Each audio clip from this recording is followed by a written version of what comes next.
audio may contain coarse language and other materials that may not be suitable for younger audience. The opinions expressed in this audio are solely those of the speakers involved. These conversations may contain spoilers for current media such as games, comics, movies, television shows, and more. Geeks makes no claim to ownership of the various media discussed, simply the opinions expressed. Listener discretion is advised. We'll figure out how to get a green screen for you so we can open up and be in our lowrider. Now I kind of want to have a little lowrider running somehow. Little bobbleheads or something. I need to try to do this a little different. And I need to make sure. See, this is locked, and I don't know why it's locked. There we go. Okay. I got to figure out why the default is set to lock. So let me throw this in group real quick so everybody will know we're here. We get our regulars because I know they've been wondering where we at. So bam, I will post that. All right. Welcome. We are Grown A Geeks. This is Weigh-In Wednesday. You are awesome for being here. I'm just going to let the music play because I like it. We'll fade it out. It was on loop. And I forgot. It was about to start playing the music all over again. Like, wait a minute, don't do that. All right. So what's going on, man? We got us a FanCastIt tonight. We're gonna be talking about gargoyles. I was really hoping we would go get to talk Guardians of the Galaxy. I'm shocked, but I'm not shocked. I thought you would have seen it. Honestly, bro, I've been working so much and doing so much. I haven't been able to make time to really like get to the movies to see really anything. I think the next thing I'm gonna go see, I mean, I've heard good things about Guardians, so I'm gonna try, but I feel like the next thing I'm gonna end up seeing like that I'm gonna really make time for is Fast and Furious. Yeah. That's like my for sure gotta see it in theaters because absolutely. Car crash is like it ain't the same on the plane. You got to see that one on the big screen, and we'll say it's despite it being so ridiculous, they've like leaned all the way into ridiculousness. Yeah, for sure. And I mean, I respect it. I love it. Honestly, I really enjoy what they're doing with the franchise, and it's kind of like, if this is a send off, if number 10 is going to be the last one, like I hope it closes out just as well for them.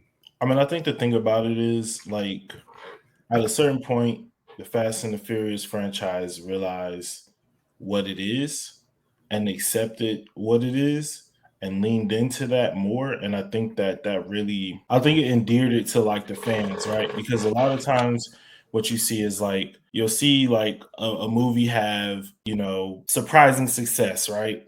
And so then they build some sort of IP around it, or it's an IP that already exists in some other form, but the success of that independent or smaller film kind of garners more interest into whatever that existing IP is. So you either want to create a world or you want to like go deeper into some world that's already been created, right? But a lot of times what happens is as different IPs do that, they start catering to a different audience than the one that they were originally catered to when they created the IP, right? It's like, Now we're worried about crossing over. Now we're worried about hitting numbers. Now we're worried about what moms in Nebraska think. Now we're worried about what the LGBT community thinks. Now we're worried about like all these different things that probably were not on the radar when the original lore was being created, right? Yeah, I just think that that's why like so many movies just end up being like the first one was good, but then it just got weird. Yeah. Like think about Ninja Turtles, right? Yeah. The first Ninja Turtles movie is actually a really good movie. Even as ridiculous as the concept is, it was a good movie because they took the material seriously. Like I always talk about that. They took the material seriously. And it was like, yes, even in this world, it's crazy for there to be 4 giant turtles and a giant rat. But we see that addressed on camera. But then once people get past that, each turtle, it has like their own personality. They all like are allowed to feel and affect the story in different ways, et cetera, et cetera. And the second one is just like everybody came in like, I'm just trying to get my jokes off. I just want the turtles to say one of my jokes. We're trying to sell toys. We bringing down the rating so that we can appeal to like a demographic that was not the target demographic of the original thing. But even though they weren't, like, there was already a thing for little kids with Ninja Turtles, right? Right. Like the cartoon, that was for little kids, and that was fine. The movie was more for like preteen, high school. And as that audience grew up and that franchise like regressed down into a different like age group, and the age group that it was trying to appeal to. And so it's one of those franchises where it's like with Marvel, right? You can grow up with Marvel. You can watch, the little kiddie ones that's on Disney Plus and on Disney XD for kids in the morning, like with the big feet and the big heads, right? Yeah. Then when you grow into your like tweenhood, you can go into like an X-Men animated series, or even X-Men Evolution, even beyond that, because it's actually like them in high school, right? But then as you become an adult, you can watch X-Men the animated series. You can watch the MCU. You can read more mature comic books and comic stories that are being told in the MCU. So the TV shows that are on Disney Plus. So it is, it's really what they refer to as like a 4-quadrant property, where you can affect all of the major marketing quadrants that any product or any IP wants to hit. But it's because the material is there to captivate that fan base. As they grow up, you grow up with it. Whereas with Ninja Turtles, I feel like everything with Ninja Turtles has just gotten like younger and younger and younger. But it's like, for me, the only Ninja Turtles thing I can really go back to and enjoy would be the original cartoon, which I can't find anywhere. Okay. And the first movie. You know what I mean? So when they came out with the second set of movies, the second, when they came out with Secret movies. of the ones where they were CGI. Yeah. You know what I mean? Like Ninja Turtles, like they live in the sewer. It's grimy. His name is Shredder, not Slicer. Like, you got a bunch of knives on him, but he's all slick and shiny and glowing. Like the original Shredder, like some of them things was bent because he was, he was putting them blades through people, and like he was battle tested. I mean, in the cartoon, now not the cartoon, but the original comics, saying, Eastman, like that was a raw comic. Like that was real grimy. You know what I'm saying? And the Turtles was, they was like really talented thugs. You know what I'm saying? Because like they was out there jacking folk. Like they was when they would go to save somebody was getting beat down. Yeah, for sure. And they have weapons that got used. So I mean, I understand we've discussed, and they got used in the first movie. Yeah, right. Like the foot soldier fights, like all those things are like serious. People was getting hurt in that movie. You know what I mean? Yeah, and I mean there was kicks, there was connections and whatnot. And mind you, just the violence rating, because they were still trying to market it to children. They were still mindful of the violence. It wasn't no blood. Right. Like they were still mindful of the violence, and nobody got cut with the katana, nobody got stabbed with the saw, but they got bopped with that bow staff. They got cracked with the nunchucks. You know what I'm saying? There was still like the element of actual fighting that was in place. But in the comics, nah, folks was getting murdered. They was putting hands on people for sure. And I think, to your point, like a lot of it is definitely always a money game, and it's always the numbers. And sometimes the success of something can be its own downfall, because instead of doing, like, if this is you just get more cooks in the kitchen. Well, absolutely. You take something, this was good, this worked, and it appealed to a number of people. And like you said, well, how do we get more people? How do we make more money? And it's that, in a sense, it's almost like that greed starts to take away from what was good, because now they're adding elements that don't need to be added so that they can try to appeal to more groups, to bring in a bigger fandom. Or they're taking things away. That too. Because here's the thing. Little kids saw the original Ninja Turtles movie as is. They used to show that shit to us in school. Right. And they would just fast forward past the cussing parts, and then we'll be like on our way just watching the movie. But in the movie, we watching them fight. We watching, all this crazy stuff happen. We watching them burn down April O'Neil's apartment. But we kids and we watching this. Yeah. And so once you're not realizing, like, I think a lot of times it's something else I've been thinking about, especially with like animation, like how much adults can underestimate what kids can handle, right? Like, I feel like most people think that cartoons should be funny and zany and have some sort of like crazy element, which is interesting because the cartoon that we're going to talk about today and do the FanCastIt for, it was a serious cartoon that had humor in it, but humor was not, it wasn't the Animaniacs, it wasn't Looney Tunes, it wasn't, Tiny Toon Adventures, it wasn't any Freakazoid, anything where humor is like the main vehicle of the property, right? This is a cartoon that's telling a very serious story, like a folk tale of lore. It's like a comic book story, and you just really don't.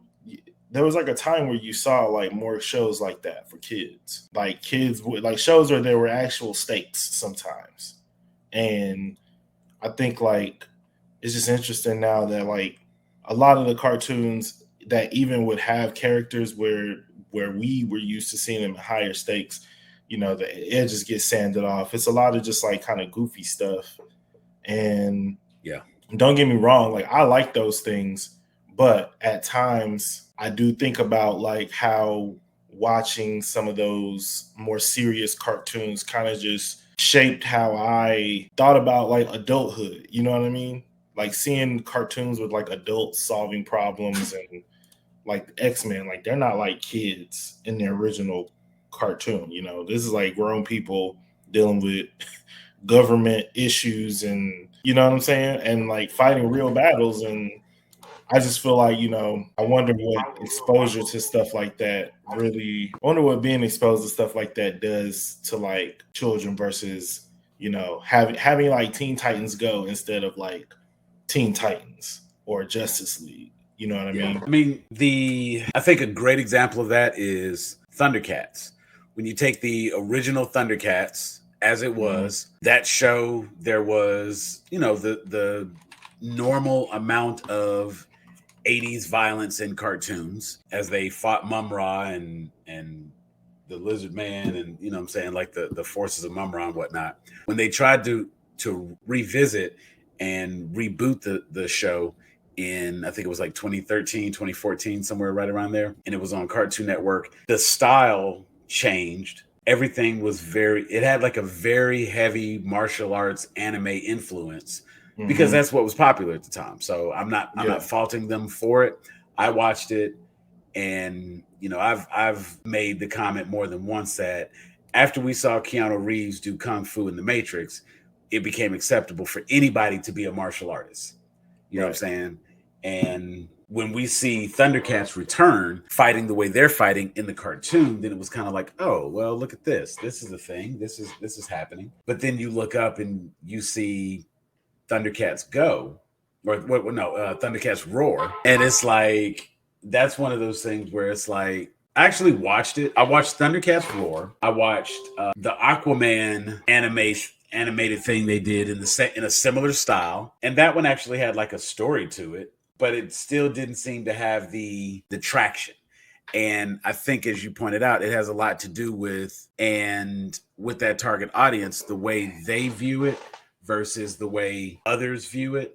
And so the mass, the public, the general public, they didn't jump in and they didn't fall in love with it. And as a result, it didn't stick around. It wasn't able to hang on. And, it's one of those things. So anytime you make that drastic change, because it's funny, as long as Teen Titans Go has been on, there's still a number of people that will still only make the comparison between Teen Titans versus Teen Titans Go and probably aren't really giving it a chance the way they should, because I'm going to tell you, Teen Titans Go is hilarious. No, it's a good show.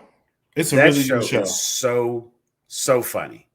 And if more people would, kind of give it a chance, they could appreciate it and they could enjoy it. But you know what it is? I think that it's not just that.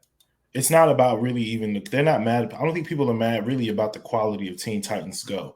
I think it was more like when they did Teen Titans Go, and then it's like, as good as Adventure Time is, you have that. And then you have, every cartoon was like sillily drawn, crudely drawn. And you kind of feel like, if you're somebody who kind of like is still a fan of traditional animation styles, to see those kind of just like going by the wayside, and in some ways like the quality of the art, I kind of started feeling a little, I get why people might feel put off, and then I feel like Teen Titans Roar was just like the straw that broke the camel's Thundercats Roar. Yeah.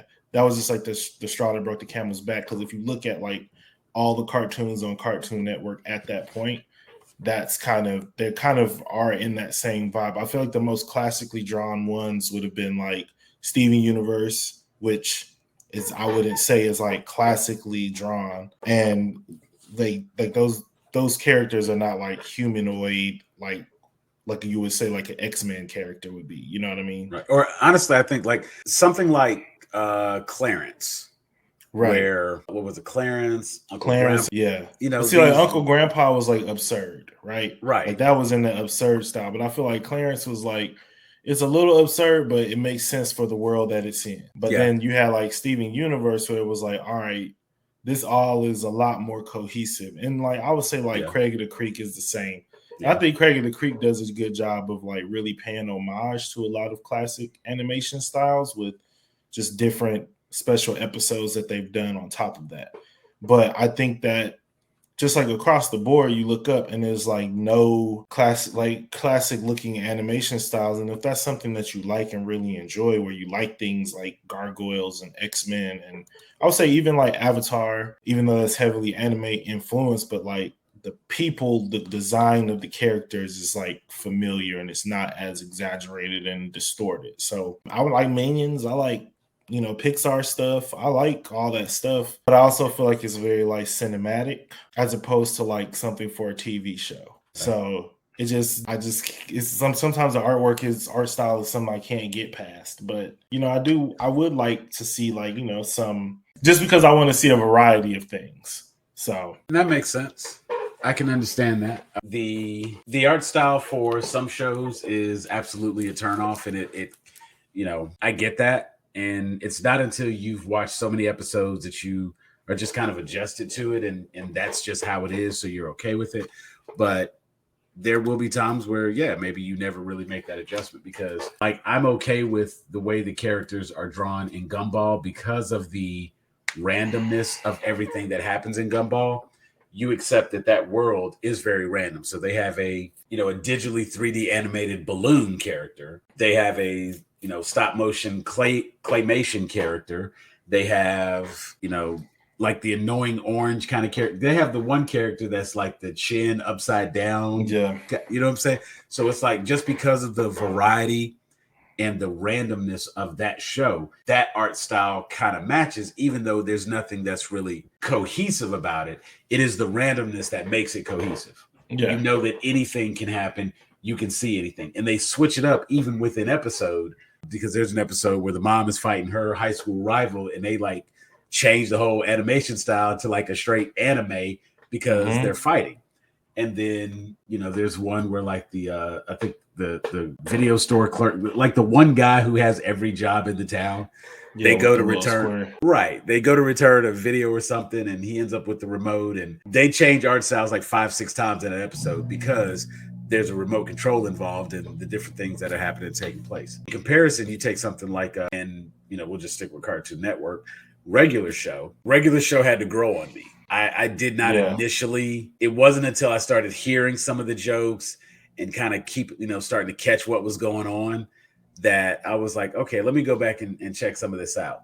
Even Steven Universe, honestly, had to grow on me, because when those first that first season, that could be a rough watch. It was kind of this weird formula that Cartoon Network cartoons had, which was like season 1 is just random one-off episodes, but we're building this world, we're introducing all these random characters, and then when we come in like season 2 or maybe even season 3, but usually like some point in season 2, now we're getting some cohesive story that's being told, right, about like some lore that connects all the characters. But you end up appreciating like those early episodes after you've seen how they tie back in after the fact.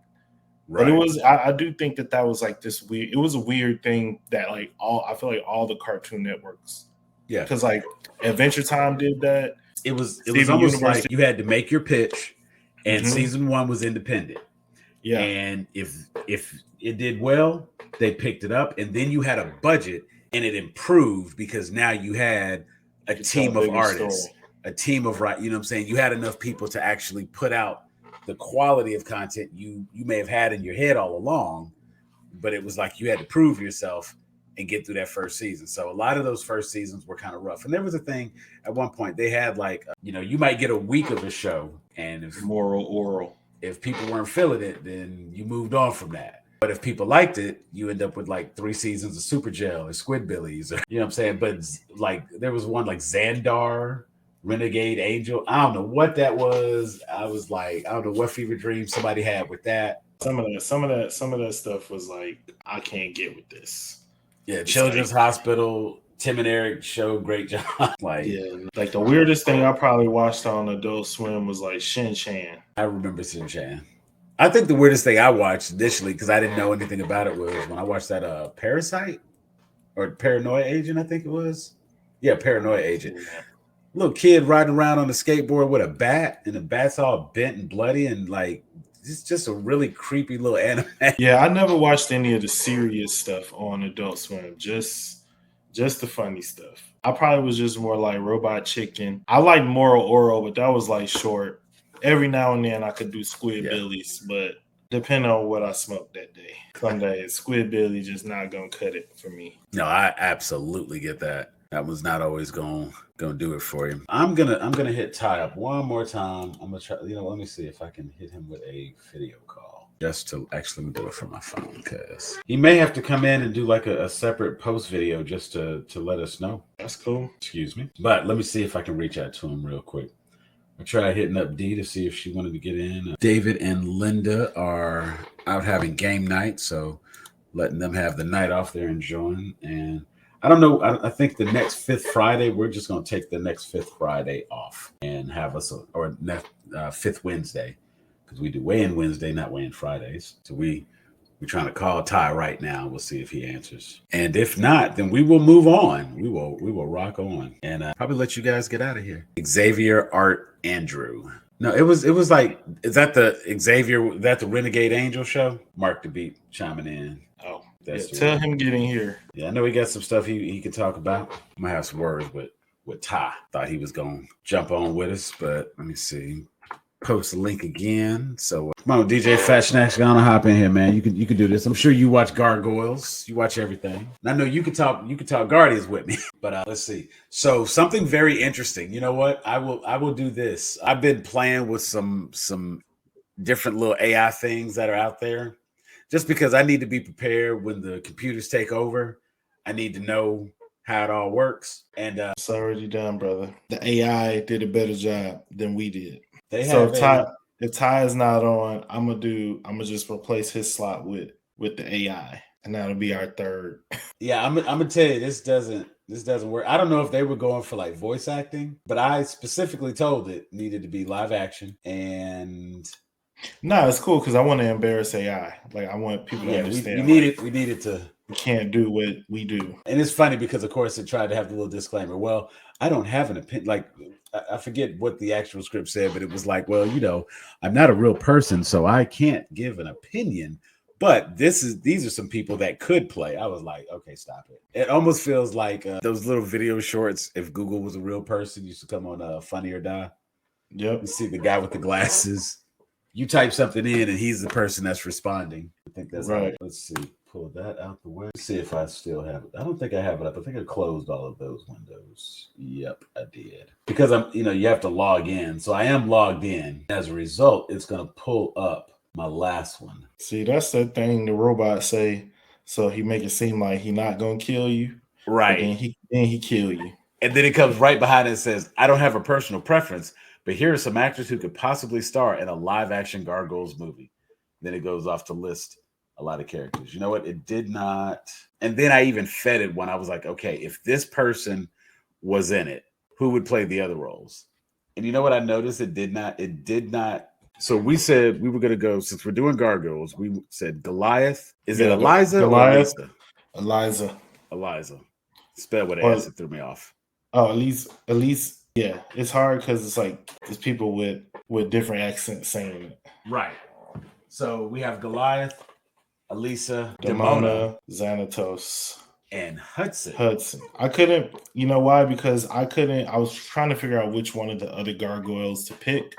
And I picked Hudson because he was the clan leader before Goliath. So I felt like that role would be really important because it's going to be like that mentorship role to the Goliath character. And it has a large part of the like humor element as well, because I feel like he's got like a unique perspective on adjusting to the comforts of the new world that they live in.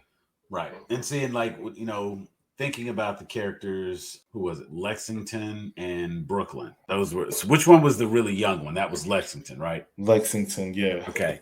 See, like a character like Lexington in the first live action movie, he needs to be somebody, depending on, you know, the story that's being told. No, he's not actually the youngest one. He's just smaller than them. But Brooklyn, Lexington, and Broadway, they're all Rookery brothers, which means they all like are the same age. Okay, so that's the trio. Yeah, they're like the next generation of like hatchlings after Goliath and Demona. Okay, and there's like what, 100-year difference between them or something.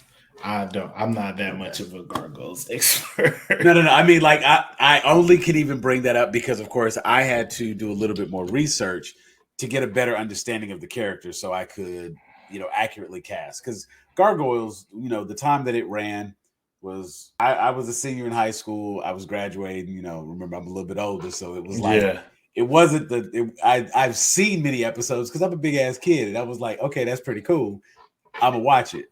But it wasn't like one of the things I had to catch regularly. I want to say at that time, I was like, you know, I was probably like all into my Dragon Ball Z at this point. You know what I'm saying? I was like really getting on that anime train. And so it's like something like this would have been when nothing else was on, or I was flipping channels and I caught it. Right. Depending on what time, was this a Fox Kids show? No, this was Disney. And it was like Disney, part of the, so it's like, you know how Disney had the Disney Afternoon, early 90s, DuckTales, Tailspin, you know, all that stuff. This is kind of like part of that second revival where it was like Quack Pack. There was a Mighty Ducks cartoon where it was like a team of alien ducks. Then they did a lot of ducks who not only played hockey, but also saved the world. Yeah. And then they did a lot of like cartoon, they did a lot of animated movie adaptations into TV shows. So they did one for like Aladdin, they did one for Little Mermaid, they did a Timon and Pumbaa one. There was just like a lot of like kind of content that they were making, also just kind of recycling that animation. So Gargoyles was like part of that revival. It was like also shows like Recess came out during that point. You're talking about like Fillmore, just a lot of interesting. And so it was like also just packaged differently, but it was an after school like cartoon where I was from. But it was one of those things where it was like the way that the show was purchased. It was like check your local listings, which means this was bought as a package by a local affiliate that's going to play it at this point in time, because it didn't come on ABC. It came on like, I want to say in Georgia, it came on UPN. It was kind of like serious in tone, but I think the way that they mixed fantasy and real and modern life, I think gave it kind of this appeal in the time where, like, if you're at an age where you're learning about mythology and all that kind of stuff in school, and you're having to read these like Shakespeare stories, and you're trying to understand like what these people act like, sound like, I felt like Gargoyles was kind of a good tool for me in just understanding like a lot of that stuff a lot more. There's like a lot of mythology that's covered throughout the course of the different seasons, and different types of mythology from different places around the world as well. So I think, I think even just like there's only one weird thing about it,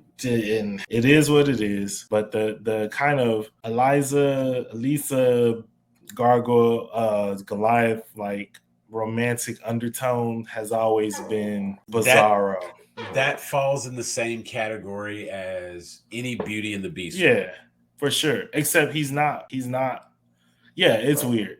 There's no spell that's going to turn him human. Well, no, there was. There was And actually an actually, episode. There's the actually mirror. Now that one I remember because I do know that at one point she turns into a gargoyle. Yes. And And he he turns into a human. Yes. Well, it was like the whole world because she asked for like Demona makes this wish for like the world to be full of gargoyles.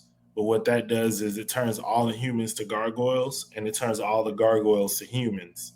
So even still, she's still like an outcast. And then there's a point where Macbeth puts a curse on Demona. And so she actually lives as a human during the daytime and turns into a gargoyle at night. So she's like, she hates him. She's actually a really fascinating character because she hates humans so much, but she's definitely in that Magneto camp where it's like, no, but she's right. Like she's been terrorized and hunted for thousands of years. Like she has every right to feel how she feels. And then her man comes back and falls in love with a human. Like, nah. Yeah, all humans gotta go. No, I absolutely get it. And that was actually where I started my casting. As I was going through, I figured she was such a vital character that she had to be cast perfectly.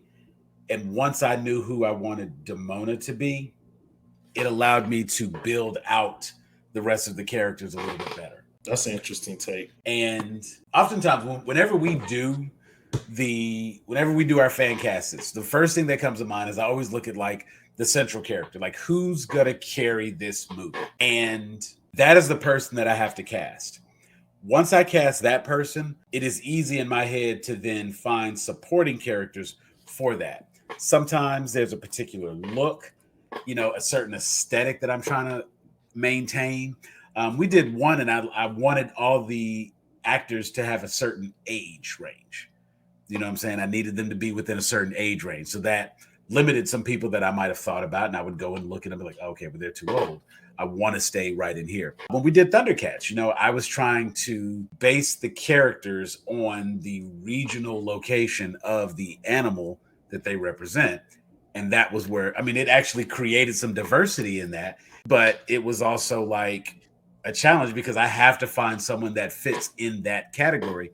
So let me go through this list of actors who are from that location. When I decided who my Demona was going to be, that altered the entire casting. And I still wanted to, try to stay true to the characters. So I spent a good bit of time reading all the wikis and the Disney wikis. And I even watched like 4 episodes a day. And one of just, I was reading through the episode guide to kind of follow the story and know what was happening. And I watched the episode of The Mirror just so I would know. It was like a weekly show.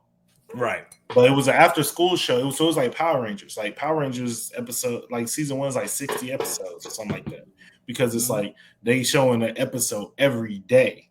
They need an episode for every day to run for like 5 months. Yeah. So yeah, that was part of the reason why season 2 has such a big order amount. And that it would actually be less daunting in this modern age of being able to stream and having, on-demand access and things like that. You could probably get through a show like Gargoyles relatively easy in comparison. Once upon a time where you had to wait and watch an episode a day. Yeah. I will admit it was very hard unless you like if it was in a phase where it was like it is coming on at the same time every single day, then like you could really get into like following along with the story. But it was like those times where it was like it got moved or it got bumped for something. I've actually lost when it came back. I have stopped watching shows as a result of that because everything. That's why I've never seen Dragon Ball. It's why I've never watched like an extended amount of Dragon Ball Z because I didn't have cable. And the only experience I've had with Dragon Ball was like it coming on every Saturday. That's not an every Saturday show. Like that's an everyday show because I can't. I'm not waiting another week for these charge. But yeah, the thing. I think that's another good thing about like Gargoyles. I will say it doesn't really have like filler. You know what I mean? There's interesting side stories, but everybody kind of gets their own time to shine. Yeah, it's almost helpful, having I won't say the challenging, but, having unique situations kind of broken down in a way that is a little bit more relatable to kids. It does allow them to be introduced to themes and and talk about stuff that is a little bit different. I mean, you've got, obviously there's some hits, there's some misses. So I'm not going to like just give everything a free pass and say it's all great. I don't know what the hell Blippi is, but apparently Blippi is like great I and hate it.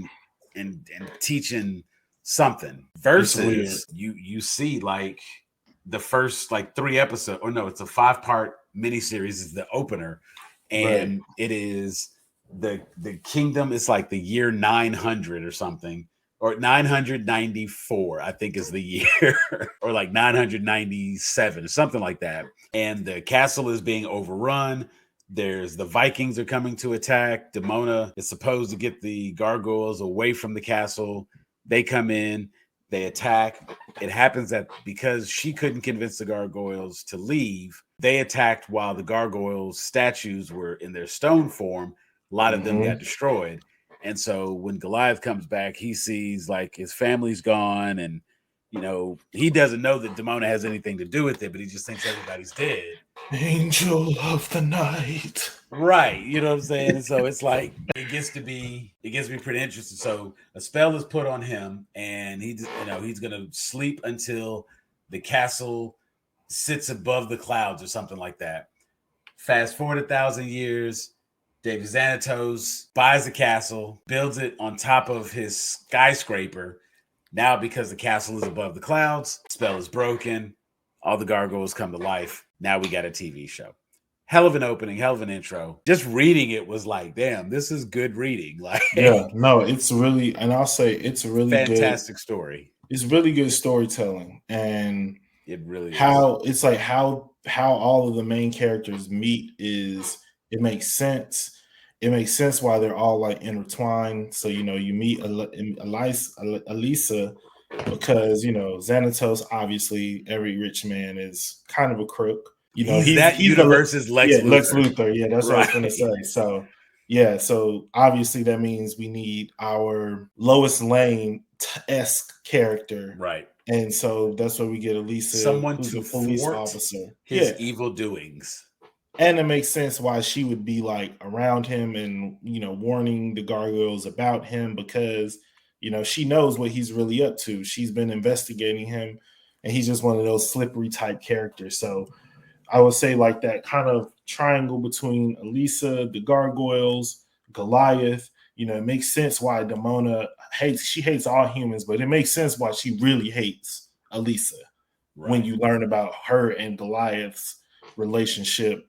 And I mean, and even in episodes later on where they actually show like when she was not Demona, what and how she became that. Like, and I think her character development, like as a villain, was really, really strong, because they introduce her as like she's crazy, she's out of control, she's a bad guy, like whoop-de-whoop.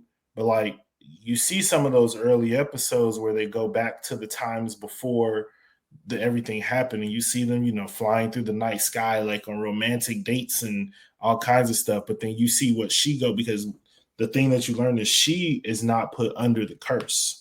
Right. So she actually lives out those 1,000 years while the rest of the gargoyles are in stone. And she's basically been on the run because she's essentially a monster. And she's a monster in Europe in a time where there's witch hunters and monster hunters and all types of things where they don't believe and trust gargoyles. Also because they felt like, I think it like spread like there was some sort of gargoyle betrayal and things like that. So there were people hunting her. Viking attack. Yeah. So there were people hunting her for like 1,000 years. Later on, we meet a character, Macbeth, who literally is like an immortal who's been hunting her for like thousands of years. And it's just such a fascinating, I feel like it was a fascinating lore that they created. And just really, I really enjoy watching that show a lot. Well, I will say just from the reading that I did to properly cast and prepare, because I did not watch all of the episodes, I have not seen the entire series. I needed to really familiarize myself with the characters. I went as far as to find out, like, what are the best episodes to watch to learn about Demona? What are the best episodes to watch to learn about Eliza? What are the best, you know what I'm saying? Like those their greatest hits, reel or a montage of like, because Hudson was a character. Like I knew who Hudson was. I didn't know which character Hudson was by name, but I knew I knew who that was. Once I found out, like, oh, that's Hudson. Okay, cool. Him I know. You have the electronic guy, you have the old grumpy guy, you have the comic relief guy, you have the second in command. You know what I'm saying? Like, and I kind of see the trio in Hudson in a weird way. In my mind, they're like, I kind of made them Ninja Turtles. Like those four, they fit those four character tropes, those that archetype for those types of characters. And I was able to say, okay, so you're him, you're him, you're him. Okay, cool. Now I understand how these characters need to be, so I could write for them. I could cast them properly. I actually had a good time with Hudson, and looking at some of his greatest hits, a reel of like some of his best moments, not to be slept on. Like you said, he used to be the clan leader. That's your Uncle Iroh. You know what I'm saying? Yeah, like, exactly. don't get it twisted.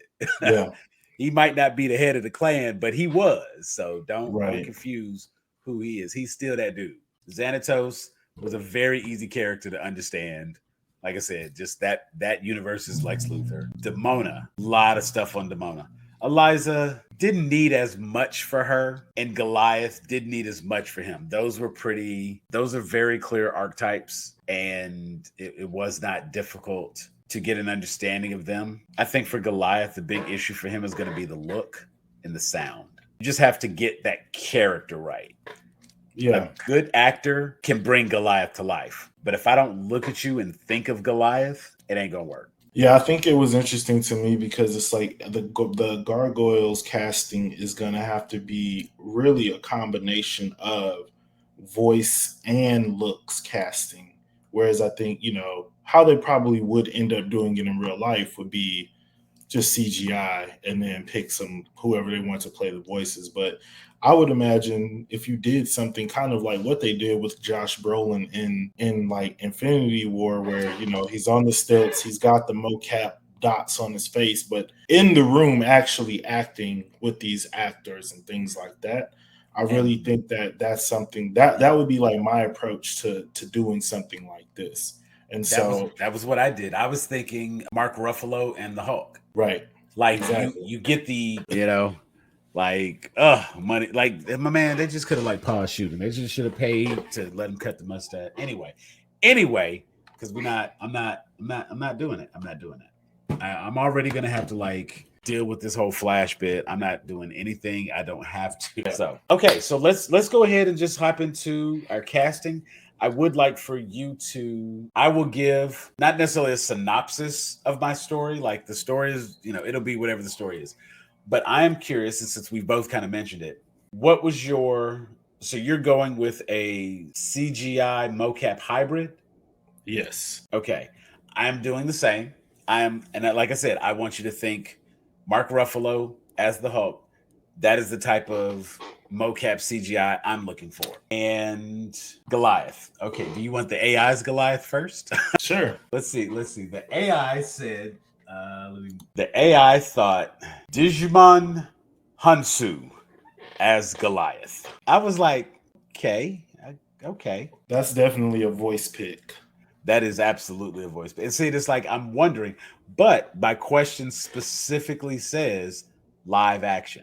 Yeah. So I guess you could do it, but I think that's a pick that's like more about the voice. Oh, absolutely. Because I've never really heard him do it. I haven't heard him do a British accent. Isn't he French? I believe he is. Yeah. I feel like, yeah.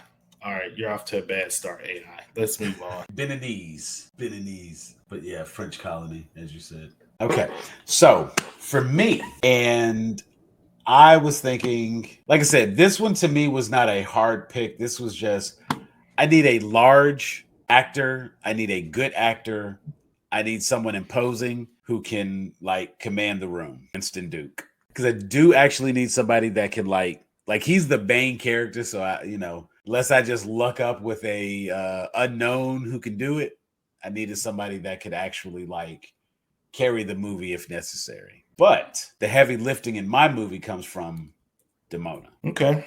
I think that's a good pick. That was one I didn't even really consider, but yeah, that's a good pick. I think because I was pretty much sticking with like British actors because I really wanted that authenticity of like Goliath has a very like Shakespearean way of speaking. Yes. And so I really wanted to make sure I had someone who could capture that.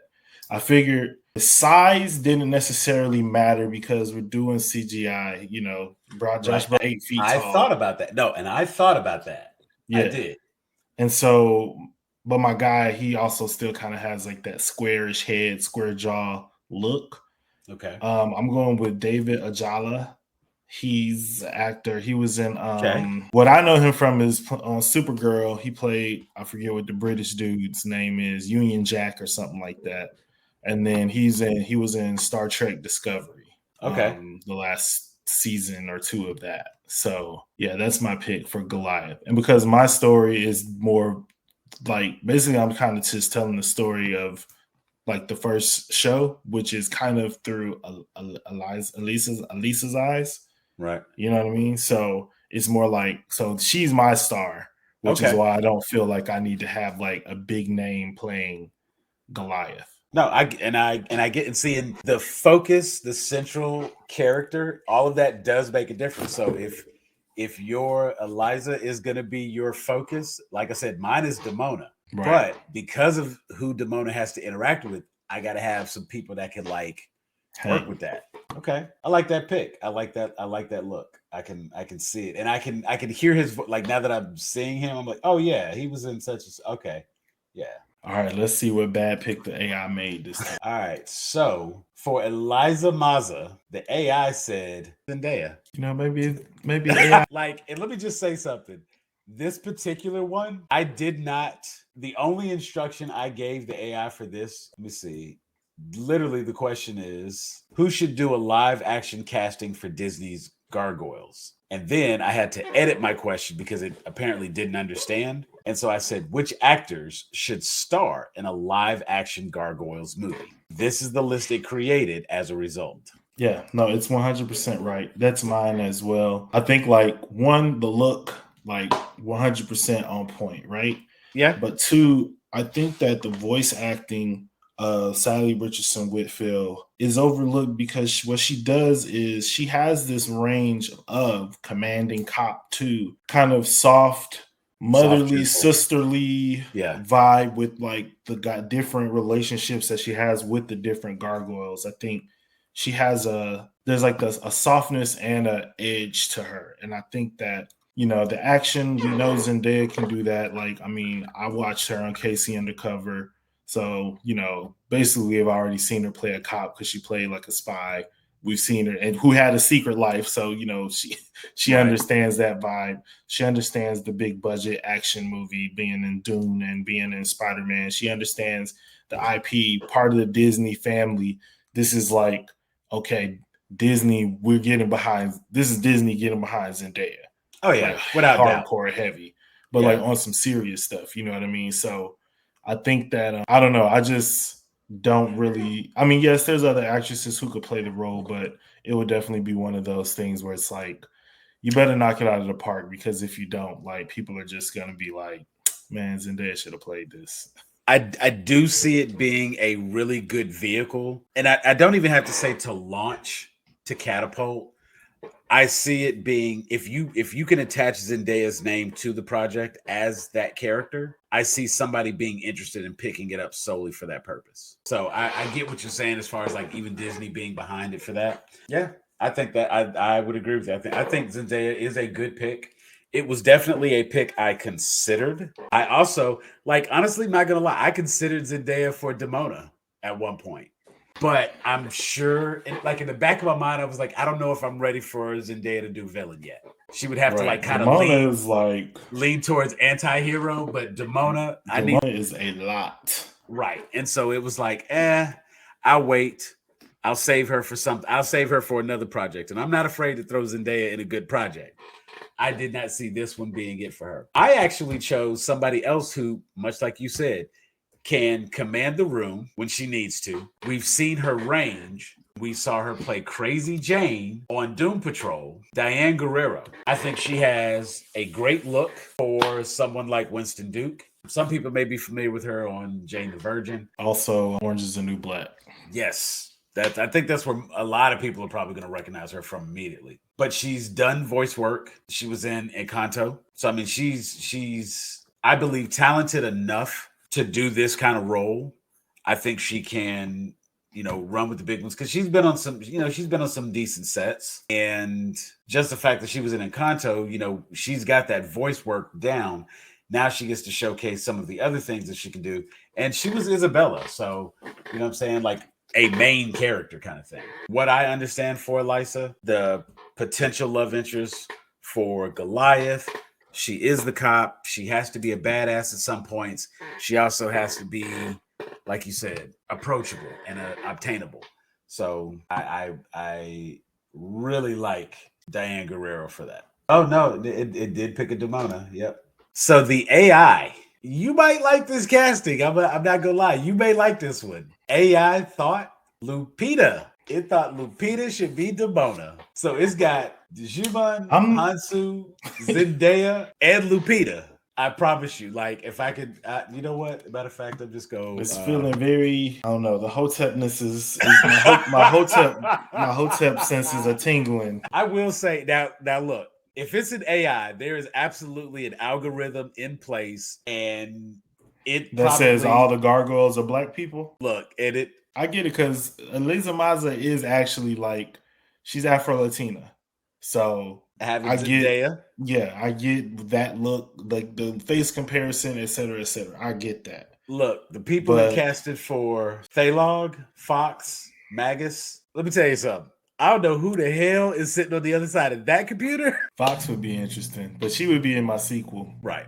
The first movie is definitely just the story of them getting there, but I think having the Wild Pack be the villains in the second movie would be fire, because then that's when you introduce Fox. Then the third movie is the Avalon, like that Avalon like series saga. It's really has like Arthur, Pendragon, and all of that. Yeah. It's like it's really, really like well written, well done. Like I really enjoyed that. So I will say this is okay. So Demona, they got Lupita in for Demona. I was like, I've been chatting with this thing too long. They trying to be friends with me, giving away the vibranium. You know what I'm saying? Stop. But I thought that was a very interesting pick. And just because it's not on the we'll cover that. We'll cover that at the end after we go through. I will say this: her role in Us definitely got some Demona in it, and it's not a shade to like her as an actress, because I definitely think she would be able to absolutely crush the role. She could carry that movie, and like even in mine, she could carry what I'm going to be putting on for Demona, because I would probably.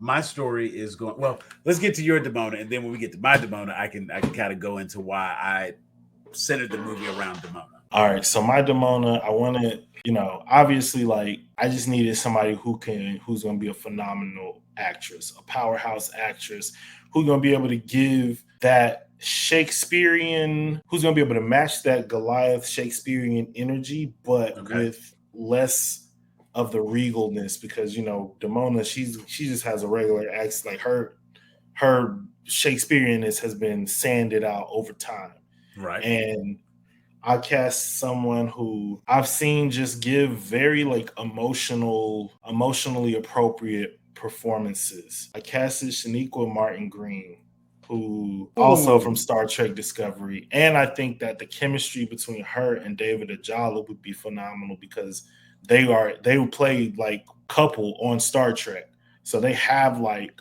the experience of like working together, where you could get the real feeling of the like undertones of the past relationship. But I think that she just got like a powerful enough presence, a powerful enough voice, and like kind of the right build. Like she has this like kind of regal stature to her, where I like I said, you said that name, I knew who that was. So I think that is a good point.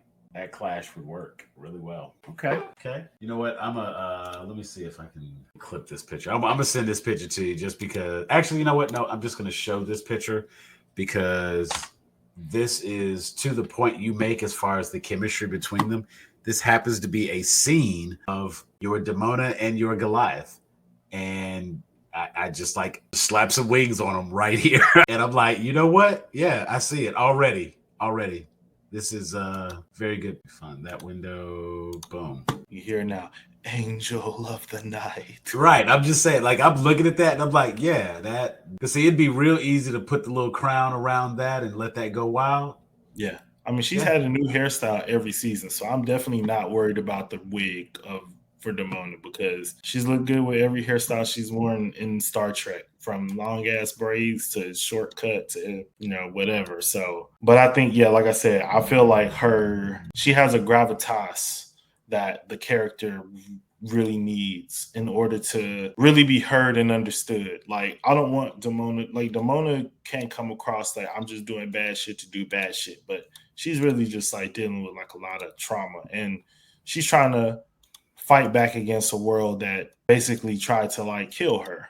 You know what I'm saying? No, and there's a seriousness I think that has to come with that. I don't think I have yet to really feel like you've had a miss. I mean, there was a little bit of a question with the Will Smith. Close to the sun. That was a heat check. But I will say, as we discussed, and it'll come up when we get to David Xanatos. I thought about that earlier, and we discussed it before the show. I get it, and I can see it now, and I saw it as I was casting this character. Okay, so my Demona. The idea for my movie it's called Gargoyles, but ultimately, I think the biggest story in Gargoyles is Demona's loss. Everything that took place, everything that happened. I mean, even if we talk about like she's always teaming up with Xanatos when necessary, she teams up. The hunters are coming for her. The only thing that she didn't have even the stuff with Xanatos, she had a direct hand in that. So it's like, literally everything that happens is a result of her choices. And I feel like, in a weird way, like this, I can't say the story of Gargoyles because there's all these different Gargoyles, there's all these different clans, there's a lot of people to cover. I can't say the story of Gargoyles is her, but I would like to focus on everything that she has done, everything that she has touched. We could cover more of the other stuff in the sequels, and some of it's just going to spill over anyway because it's a part of what happens. The Goliath and Eliza story, that's just going to happen because they're teaming up against her. But she's teaming up with Xanatos. Xanatos is being chased by this detective, and this detective happens to discover these gargoyles who are trying to thwart, what Demona's doing. Like it's just a nice little loop that just goes over and over and over. And it's Demona's my main character. My heavy lifting is going to be done by Rosario Dawson. I think having Rosario Dawson kind of go against a Diane Guerrero, we typically see her in the more heroic or kind of that middle ground place, but we've seen opportunities where she has that dark side. You take Sin City, you take Descent, Alexander. He got game. You know what I'm saying? Like, there are absolutely movies that show she could be that character. She could be that person. And I think that if the movie kind of focuses on her and we have someone like a Winston Duke as her counterpart, I think the two of them together would have enough chemistry to really like tell this story. I think we would get a great movie out of that. Now, all good movies need good villains. When I asked initially, the chat did not have Xanatos listed. Somehow, when they casted this entire movie, that's weird. They did not cast Xanatos. No, that's really not weird to me, considering the way they're doing this casting. That was the one thing that like really stuck out to me. Okay, so we not gonna put him in the movie. Okay, I see how we do it. So I specifically said, give me 5 actors that can play them games. But I said, what 5 actors would make a good live action David Xanatos? And again, it tells me that as an AI language model, I don't have a personal preference or identify the performance of individual actors. But based on popular choices among fans and casting rumors, here are 5 actors that may fit the role of David Xanatos in a live action adaptation of Gargoyles. They started off with Mark Strong. It's like, okay, I can see it. Made me think of Kick-Ass. They said Benedict Cumberbatch. No. Jude Law. Jason Isaacs. Who's that? Jason Isaacs. I didn't like Jason Isaacs. I did like Jude Law though. No. I mean, based on the other casting they've done, it won't work. Jason Isaacs definitely not. I liked Mark Strong though, because I thought of Kick-Ass and I thought he was good for that. And of course, just to round it out, they have Idris Elba as number 5. I actually had Idris Elba, but I changed it. But he was someone I was considering for the role. I was originally considering him for Goliath, then I slid him over to Xanatos when I realized I didn't need an actual British person for this role. I switched to someone else. Okay. So you want to say Mark Strong? He don't have no hair. I mean, I would say, I guess Jude Law would be the one I would be willing to most go with, or Idris Elba. I could see Jude Law, but even still, like, I think based on this particular casting, actually, you know what? It can't be because they have Hudson cast. So it'll have to be Jude Law for this one. And Jude Law is somebody that you can like do hair and makeup and change his look. Yeah, at least they put one black person in the billionaire role. For me to go, or you want to go? You're after AI. All right, so for mine, I was thinking Idris Elba, but then I changed my mind last minute. I thought about somebody who kind of had that like polished feel where it's like you talk to them and it's like they're being cool, but you kind of just feel like it's something else. It's something else going on that you're not telling me. You being like duplicitous and snobby and kind of just somebody up on a high horse. You know what I mean? Somebody, bougie, but like has like an edge. Like I wanted to be somebody that's like you talking to the cops and you being all nice and stuff. Then when the cops turn around, you do the rock eyebrow or something like that to show like they don't even know. Like basically Kaiser Soze in a lot of ways. I got you. So I'm going with Sterling K. Brown. I love it. That absolutely works because I immediately see him as the billionaire. Yo. Welcome to the stream. Got your audio on. Got your green screen up. What's going on, man? You on mute or something? It was definitely the mic. There you go. What's going on? Yeah, I ain't got no green screen. Yeah. It's just a blur. Okay, got the blur effect on. No, you good? Cool. So we are fan casting Gargoyles, doing a live action Gargoyles. We both decided we were going to go with a motion cap CGI hybrid, and trying to put the small.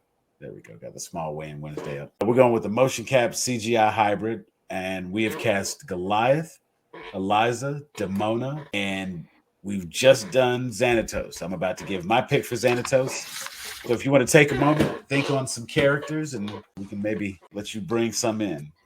I did a little something. Okay. Probably ain't nowhere what y'all is because I'm so way out of touch of Gargoyles. It's been a minute.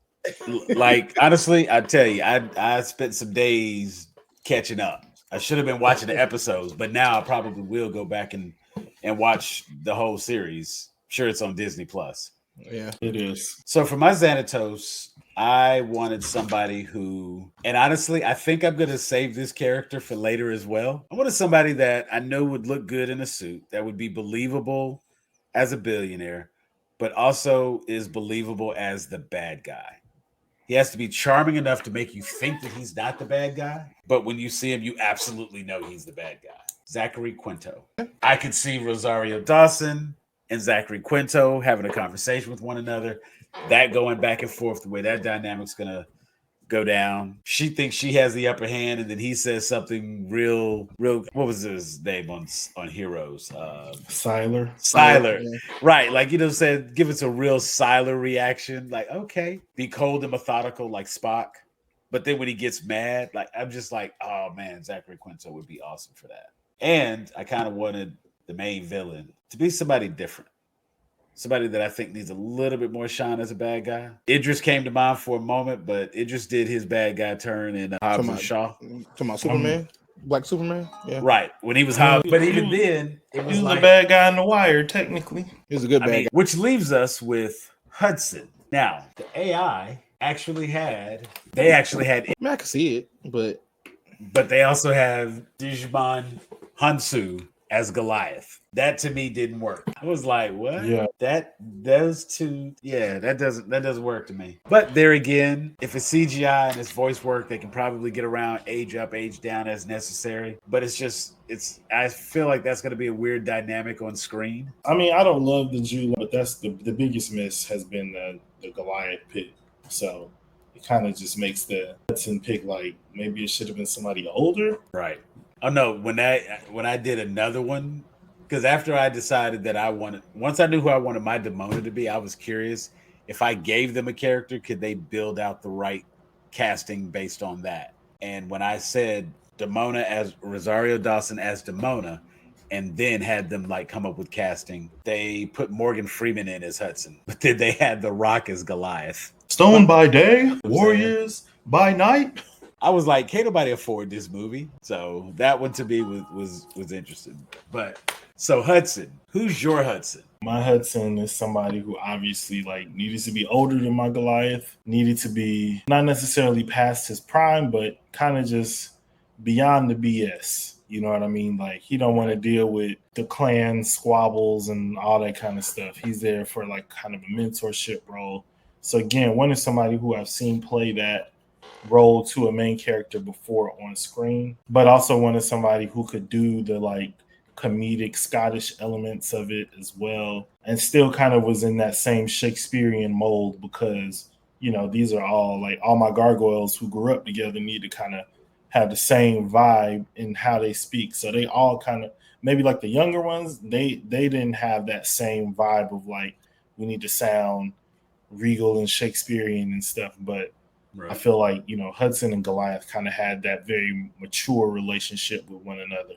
So I went with David Harewood, who you might know as Martian Manhunter from CW Supergirl. Okay. But he's got like a big, really long like stage career as well. And so that's kind of why I picked him. I just wanted that same, because the most what he's going to be doing is talking. Like if we're keeping it a buck. Right. So I needed somebody who, like if Goliath is going to sound wise and authoritative and Shakespearean, I need somebody who at least going to sound like somebody who he would listen to. That makes sense. I can, yeah, that makes sense. And also he's done the superhero thing too, so he kind of knows what that entails. Okay, that is a good point. I think he'll show up on set and be able to give a few tips and probably help your Goliath be more heroic, be that mentor there. This is interesting because my Hudson, I did need somebody that was going to be older than Winston Duke. But given that it was going to be CGI, I kind of thought the same thing. Well, I can get away with a smaller age gap. It's not like it's father-son. We can age up the actor easier than we can age down. But I wanted someone who still looked like they could give you the business if it came down to it. Because as I was reading up on Hudson, I wanted a solid pick for Hudson. That's where I put Sterling K. Brown. I put Sterling K. Brown in as Hudson. Oh, wow. Because I felt like he would, again, kind of thinking of it just from the standpoint of like an Uncle Iroh, I wanted someone who, when they spoke, you might shut up and listen. Sterling seems like he would be the actor that could do that for this role. So, AI had an interesting movie. Jeff, almost. I thought for a moment you were going to put Will in as your Xanatos again. Nah, you know what it is? I feel like Will doesn't have his energy is too not suave. Yeah. You know what I mean? I need like more quiet strength in my Xanatos. Cool and collected. No, I get it. I wanted quiet danger. Right. And you just know that if you have Will Smith in something, like there is no quiet danger. He's gonna be loud. He's gonna be goofy. I got gargoyles. Like, no, man. Right. He's gonna be all over the place. Like Will Smith would have like an opening reception where people could come show up and watch the gargoyles like come to life for the first time. Transform.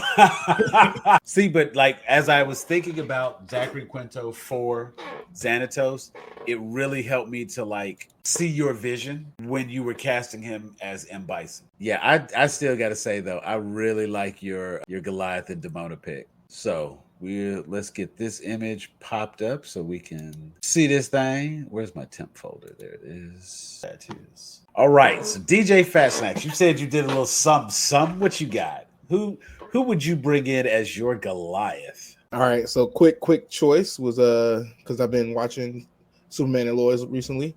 I would probably say a Chad Coleman. Okay. It's kind of weird, but you know, at first when I heard y'all were doing it, I missed a part of the CGI. So I just kind of went with voices and just how people act. So mine's just gonna be completely weird. No. I mean, and that's the thing. We actually specify like the direction and see, like with mine, my main character for my movie is Demona. So the whole movie kind of centers around Rosario Dawson's character. As a result, I kind of changed out who the other people were going to be to make it fit her casting. The AI initially did not even put Xanatos in the movie. So I had to go back and ask it who it wanted to be, like who would be a good Xanatos. It gave us 5 picks because, as Jeff and I kind of look at we had to pick for them because they didn't have a good pick. They had an okay pick, but they used the same actor twice. So it wasn't going to work. So if you you said, so yours is yours going to be animated?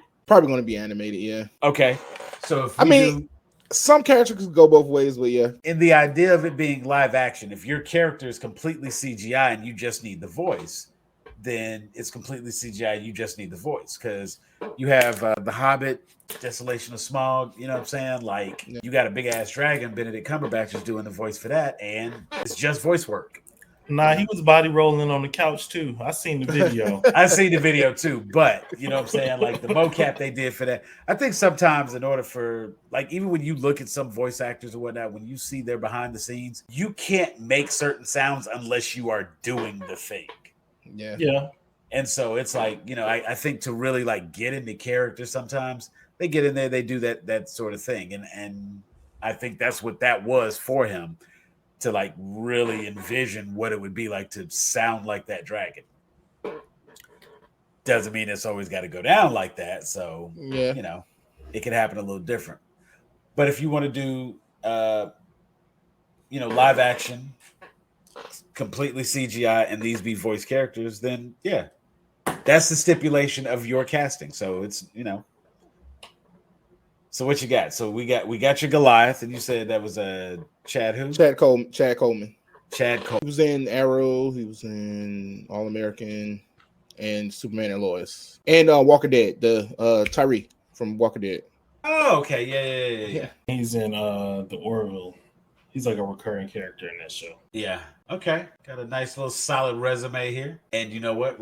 Yeah. As soon as you said Tyree, I'm like, oh, okay, yeah, that is the voice there. All right, cool. So Elisa. So going back to the same show, Superman Lois. No. In the stream. We're just gonna mute his mic. Okay, make that make sense for me. Like, why was that your pick? Okay, so again, I was watching you guys and I was trying to catch up on Gargoyles, just kind of like getting the memory, like who are they fan casting?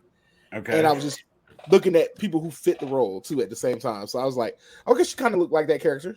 And that's it. Lisa's not white. She's actually not white at all. She's half Indian, half, but because we're not about to let this white lady fall in love with no monster on TV. Open your third eye. Just like when I asked the AI, like, how you cast everybody except David Xanatos. Really?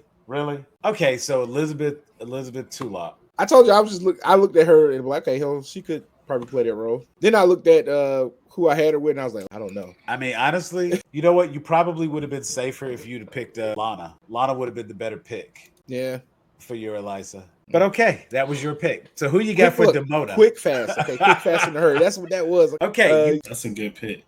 I could dig it. I was like, you know what? I could dig it. Yeah, I definitely could see her going crazy on some people. And she has you know what? I could see her. First Goliath choice was Giancarlo. Is he gonna be like Pup?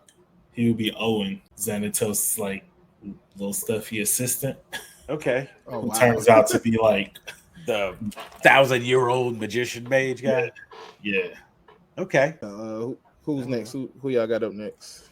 Xanatos. David Xanatos. All right, this is probably unknown. Nathan Parsons. He's in the Roswell remake. I can see that. He got a weird side smile, but yeah, when he wears a goatee, I can see it. Yeah, when he was he did an evil version of himself in that show, and I was like, okay, I can kind of see him playing a little I'm your friend, but not really type of situation. Try to get him in close before he takes him out.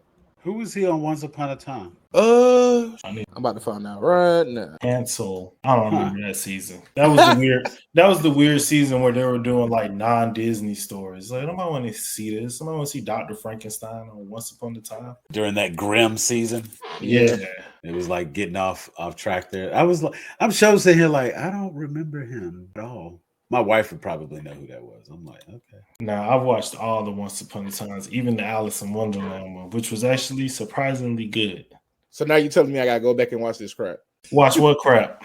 The Once Upon a Time. Okay, so if you like the original Once Upon a Time, you will like the Alice in Wonderland one because I think it does a good job of like tapping into like what the original Once Upon a Time was all about, which was like the way we think about those classic fairy tales is not necessarily the full story behind why all of those things happened. And so it's an interesting and weird like retelling, like basic.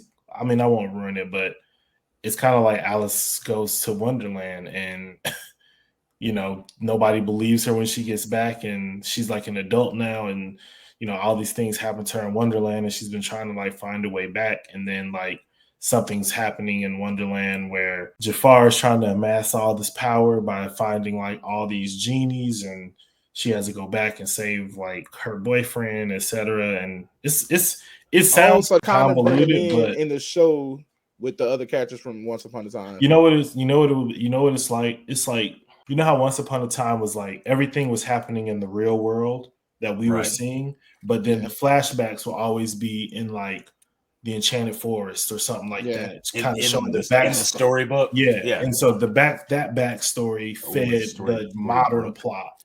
Yeah. Oh. So like this in the original Once Upon a Time, the fantasy stories were the flashbacks that fed the modern day storytelling. But in this one, it's like the real world flashbacks feed into the fantasy storytelling because most of what happens in like Wonderland. Okay. Yeah, because I had watched that. Well, I think the episode where they kind of crossed it over, where I guess the so-called backdoor pilot that they put on Once Upon a Time, and then I watched like maybe the first 2 episodes of that show, and I was like, it gets better. Like you just got to get past the CGI being terrible. Like I just accepted that it's gonna be bad. That's true. All right, yeah. Nathan Person is my. And then that's gonna leave you with a Hudson. Okay, Hudson.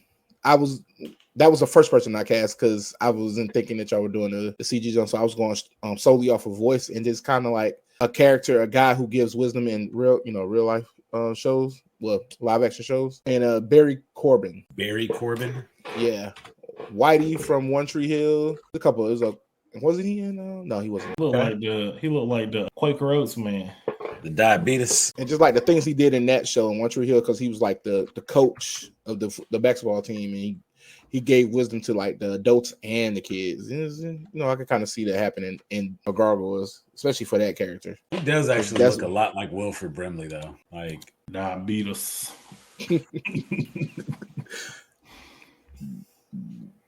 It's funny because I'm looking at like a lot of his, and he's one of those people that like he's definitely like a what do they call him? Working actor. That's it. A man has been in like so much stuff. You see him and it's like, oh yeah, I know him. You can't ever remember what movie you saw him from because he's always like in the background of a bunch of movies. Yep. Let's see who else I got. Of course, like looking at it, yeah, he been working for a minute. So I mean, Urban Cowboy, Lonesome Dove. Then it's funny because like you see some of these other ones and it's like, hell, he's on Tulsa King. He's on Yellowstone. Yeah, when you said One Tree Hill, I was like, dang, I never watched that, so I didn't know he was in that. Oh, you talking about me going to watch Alice? Go watch that.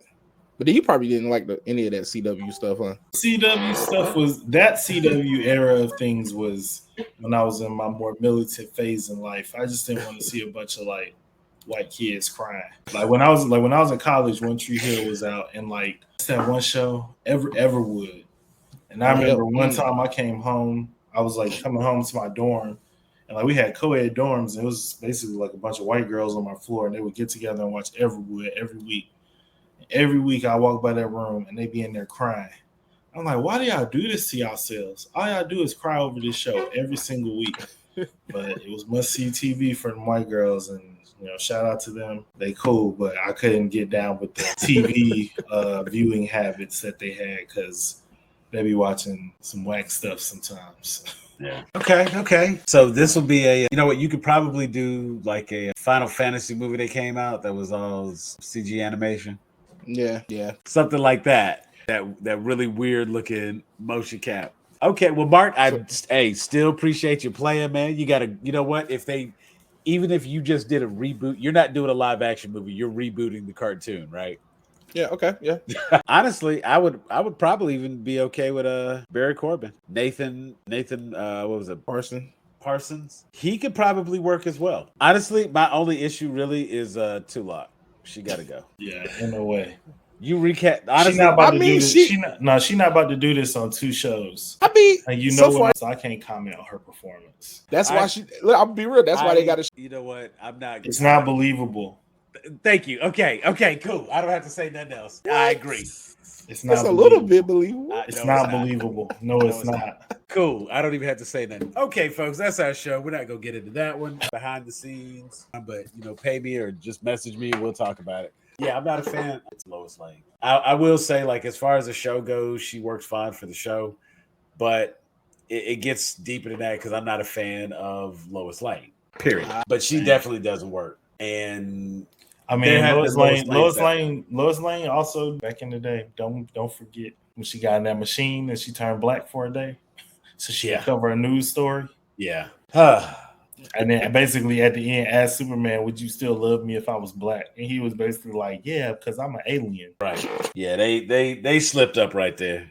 It's cool, but he also got beat up by Muhammad Ali, so they thought they made up for it. This has been FanCastIt. This was Gargoyles. We casted Gargoyles. As always, I can't say as always. As we did last time, I will be posting this image in our chat, and you can come back and let us know which of these movies you'd be interested in watching. Are you interested in watching Mark's reboot of the animated series? Did the AI actually do a decent job with casting? They didn't do horrible, but they could have done better. I feel like the studio already know that first call got to be Z. I mean, if it's coming out of Disney, you know what I'm saying? Like, Disney's funding the project, so it makes sense that they're gonna lean towards in-house, and that relationship is already there. So I can't disagree. This needs to be a baby comeback moment. Like, once you're done with Dune, like, that's cool and all. Dune is great. Desert it up, have fun. Once you're done with Dune, and once you're done doing all the little drugs on Euphoria, come back. Let's do something special. Got something for you. And I could easily see them saying, we wrote it especially for you. That's why she's the most famous person in my movie. It's her.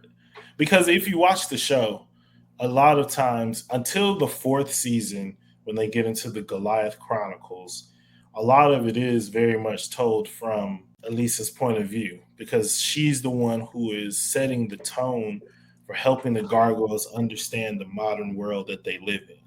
So, her voice... her voice is really, really important. You know what I mean?